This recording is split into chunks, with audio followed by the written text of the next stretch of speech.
Hello, everybody. This is Gerald Celente, and it's Thursday, July 20th, 2023. And here are some of today's trends in the news. And remember, the trend is your friend, and we're the only ones giving it to you. Nobody else, nowhere, anywhere. Don't know how to do it. Don't teach it at Harvard. Don't teach it at Yale. Don't teach it at Princeton. Don't teach it at Cambridge. Nowhere, because they don't know how. So we're giving you what nobody else is giving you. And again, we're telling you what in the world is going on, what it means, and what's next. Well, everybody's shrinking their, what they call journalism staff. Anyway, on the market fronts, and the Dow was up ninth day in a row. Yep, keeps moving up. NASDAQ was down 2%. Some of the earnings didn't come in so good. S&P lost a little bit. Gold's still hanging in there. Nothing a lot. Oil's back up to almost $80 a barrel for Brent crude. And again, as we said, the summertime, the living is easy. Markets go up and down. Nothing, don't see anything radical. Minus, of course, a wild card, like the Ukraine war going into a nuclear war, little things like that. Israel getting in a war with Iran, other minor stuff, But other than that, minus some kind of a wild card, we don't see a lot of activity in the markets. And again, we believe they're going to start going down in September and October.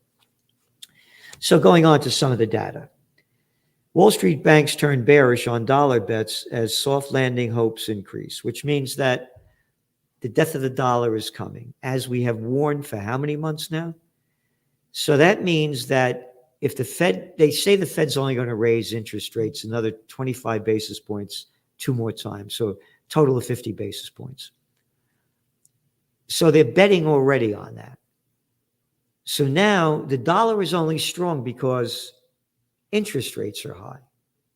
When interest rates go down, the dollar goes down. And it's going to be the beginning of the death of the dollar because the BRICS and other countries not involved with them but want to get in with the whole deal, they're tired of America's economic and geopolitical hegemony. So they're going to be going for gold, backed by gold. So the lower the dollar goes, the higher gold prices go, because the other currencies get strong and gold is dollar-based. So as the dollar gets weaker, it costs them less dough to buy more gold. And already you're seeing what the central banks are buying it up. In the first quarter, it was 155% bigger than last year's, and last year's quarter at the same time. And for last year, it was the biggest ever in central banks buying gold. So that's what you're looking at. Again, it's in your Trends Journal a lot more. Okay, here are some of the articles that are making the mainstream news. Distressed U.S. offices jumped to $24.8 billion. More than malls. Total value of offices that were financially troubled shot up 36%. This is according to MSCI Real Assets Report. At the end of June, 22.7 million in retail properties, including malls, and 13.5 billion in hotels were also in distress. The total of all troubled commercial properties was almost $72 billion, up 13% from the first quarter. MSCI identified an additional only 162 billion of properties in potential distress, with problems such as delinquent loan payments, high vacancy rates, and maturing debt. Prices, you ready? For office buildings fell 27% in the year through June. Look at your cover of this week's Trends Journal. Office building bust, banking crisis coming. Not a word in this article about the banking crisis. Not a word. And this is from Bloomberg. And then we've only been saying this now for over 3 years, warning of an office building bust. Officially made it one of our top trends for 2023 because we said this is the year they're going to finally recognize it. And there it is, office building bust. And now they're recognizing it. So here's an article that appeared in New York Magazine this week. Oh, it was big news. All these buildings worth less. And they go on to say more about it. And this article is 15 pages long. New Glut City, the city's mega office landlords are panicking, pivoting, and shedding what's worthless. This is old news. This is old news. But it's becoming big news. But again, barely a peep anywhere about the banking crisis, because these are floating loans, interest rate loans. There are a variety of loans in here. So as interest rates go higher, they got to pay more and they have less tenants. The banking crisis has just begun. And you're going to start seeing it heating up again when reality starts hitting the streets after the vacation state of mind in late September and October. There's an article in the conversation in the Canadian press. Increasing monopoly power poses threat to Canada's post-pandemic economic recovery. Number one, it wasn't a pandemic. Again, the numbers are here. The World Trade Organization, the World Health Organization. Who are they? A bunch of fucking scumbags. That's who they are. They called it a pandemic on March 11th. Look it up. 2020, when out of 114 countries, there are about 8 billion people in the world. 114 countries, the grand total, 4,291 deaths of COVID. And these deaths are now being reported as they didn't die of COVID. So if you take a third of that away, or 30%, yeah. And they called it a pandemic, and people are still calling it a pandemic. So going back to this article, Canada is currently grappling with significant economic issues, market concentration. A select few corporations dominate key sectors, leading to reduced competition, rising prices, and limited purchase options for consumers. Yeah, no shit. It's been going on for fucking how long? And they make the state here. Canada's grocery industry is a prime example. A recent report from Competition Bureau found that a lack of competition in grocery sector is resulting in higher food prices. Grocery industry is dominated by 5 major players: Loblaws, Metro, Empire, Walmart, and Costco. These 5 companies account for over 3/4 of all food sales in Canada. I mention this because, again, this is very old news. We've been saying it. All we are plantation workers of Slavelandia. What the fuck are we spending almost $200,000 to send somebody to school from kindergarten to 12th grade so they could get a job driving an Amazon truck, or maybe they could work at Amazon? No, I think they'll work at Costco. No, I think Walmart. Well, Kohl's would be a wonderful place. Kroger would be terrific. As I kept saying for how many years?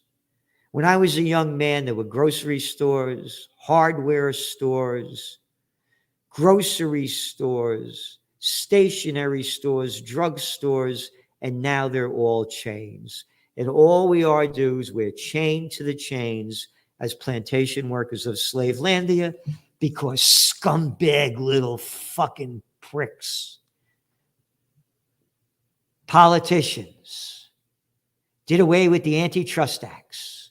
They get paid off really cheap. And that's why I say,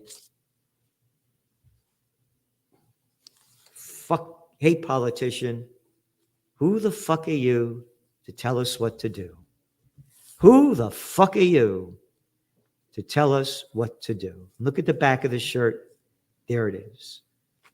So you go to trendsjournal.com, and get your shirt, because they have fucked this world up. And that's just the beginning. Okay. Rising demand lifts new home prices.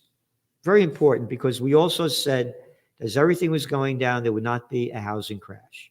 As so many others were saying there would be, we said, nope, there's going to be a commercial real estate business office crash.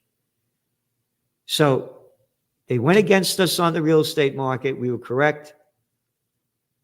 They ignored us on the commercial office buildings, and now they're all bullshitting it like they're the ones that discovered it.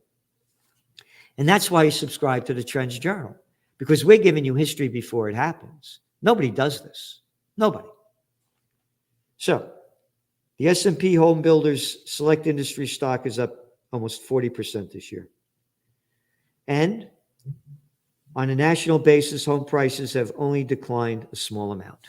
Ta-da! No kidding.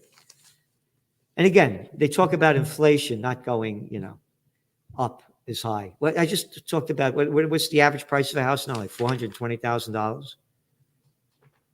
That's not inflation? No, we don't put that in there. Rentals are up rent a place is up 8.3%. Going to college, you ready for this? Can't make this number up. Before adjusting for inflation, the average student loan debt at graduation has increased. I got my master's degree in 1970. It increased from 1970, 2,807%. Yeah. You go to Harvard, almost cost $100,000 a year. Average tuition in U.S. private colleges, it's only around $40,000 per year. Oh, you buy a new car? It's only around $50,000. Oh, inflation's going down. Don't worry about it. Everything is fine. Oh, and they have to get the fucking car fixed. All this stupid fucking shit. I hear horns beeping all the time. Beep, beep, beep, beep, beep, beep. Oh, you're like, that's going to stop somebody, from stealing your car? You can't open the fucking trunk with you. So you put a key in the thing to turn to open the door. Can't roll down the windows. All the stupid fucking technological shit they put in these cars is a waste of fucking money and stupid. Okay. On to the Ukraine war. As you know, the Ukrainians blew up the Crimea Bridge again. In retaliation, the Russians increased their attack into Ukraine. But this is the headline of the toilet paper record, the New York Slime. Russia strikes Ukraine port as grain deal is suspended. Didn't have a fucking thing to do with the grain deal, because then you read down into the article. Explosions thundered over Odessa, Ukraine, as Russia targeted it with missiles and drones before dawn on Tuesday, a day after the apparent Ukrainian strike damage to an important Russian bridge. Yeah. Oh, and the Kremlin halted a deal for safe passage of grain. No. Blowing up the bridge. But that gives you the propaganda, and that's what we don't do. We give you the facts and give you our analysis and our trend forecasts. Here, how about this for stupidity? How about this for fucking stupid fucking shit that morons and imbeciles swallow? UK Foreign Secretary warns the West, quote, not to drop the ball in Ukraine war. Yep. Not to drop the ball. Hey, ballers, go over there and fucking fight or shut your fucking mouth. We've got to respond that if we drop the ball on this, if we allow Putin to win, the pain that we're experiencing at the moment economically will pale into insignificance. James stupidly cleverly, told the Wall Street Journal. Yep, this is the kind of fucking propaganda they keep selling. But the good news, Lockheed forecasts growth in sales as war lifts orders. Isn't that terrific? The military-industrial complex is doing great.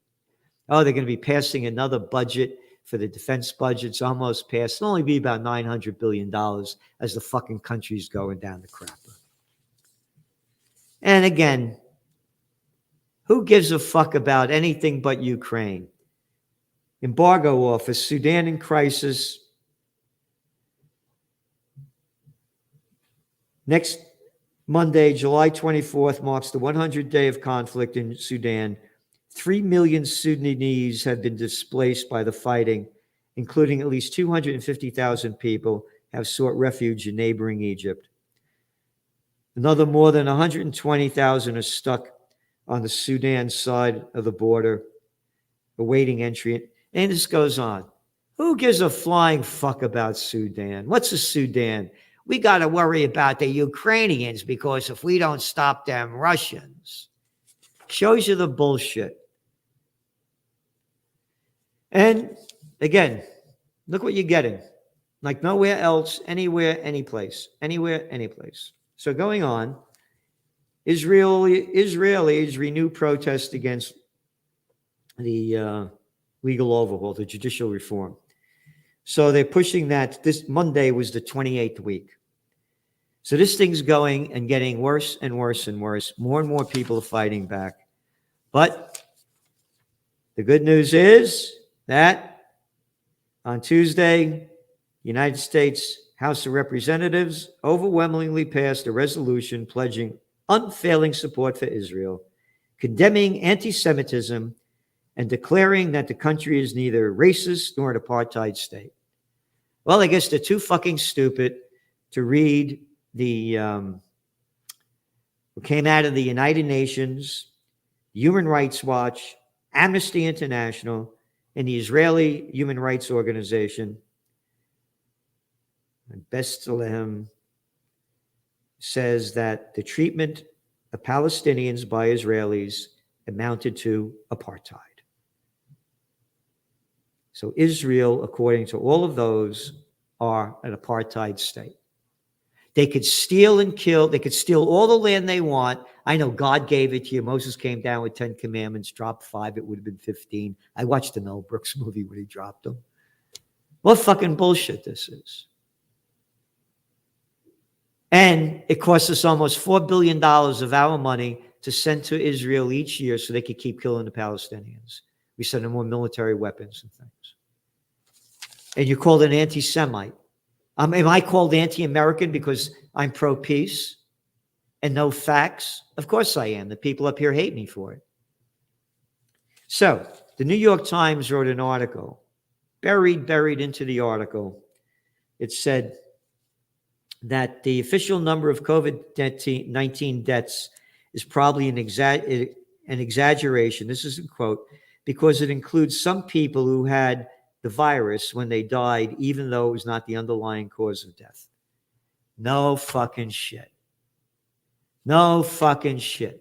Only been saying this for over 3 years. But now the New York Times and the CDC admitted to it, and even that number is low. Yep. Dumb enough to believe Bush's war. Dumb enough to believe the COVID war. Title A positive COVID milestone, it claims all causes mortality in the U.S. has returned to pre-pandemic, blah, blah, blah. All cause mortality hovered around 30%. Wait, that's not what I want. An admission that COVID deaths were overcounted by 30%, according to the CDC. And Fauci, that little fraud, that arrogant little fuckface Fauci,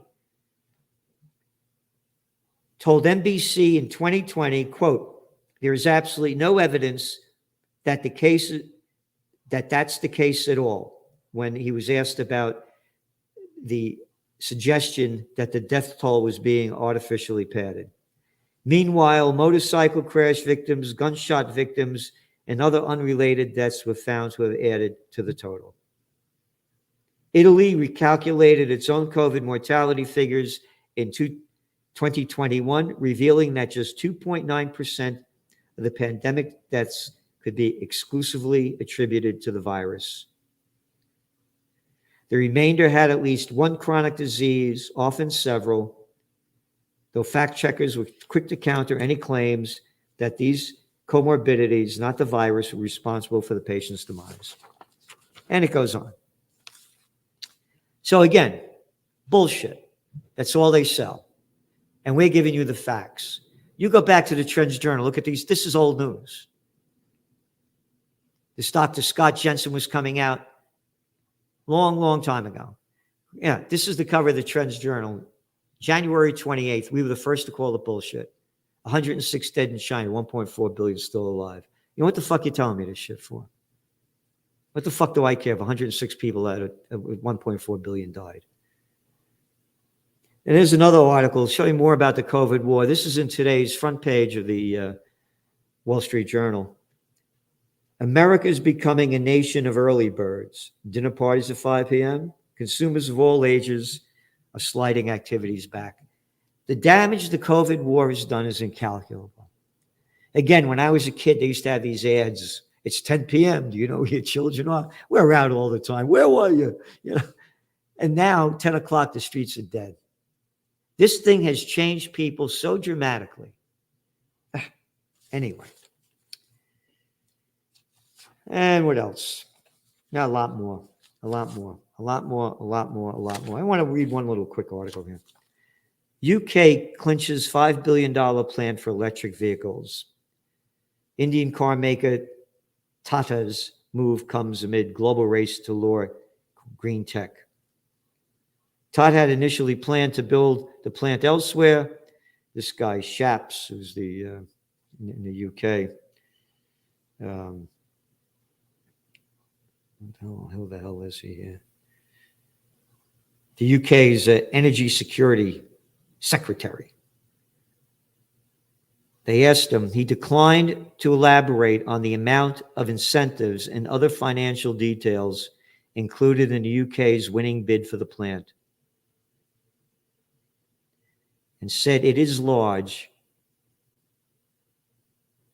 Make no bones about that. We're stealing your fucking money to the people to give it to the bigs. We won't give a fucking penny to anybody else's business because we're scumbags. We're fucking bastards and bitches. We're going to create jobs. Fuck off. That's called fascism. The merger of state and corporate powers.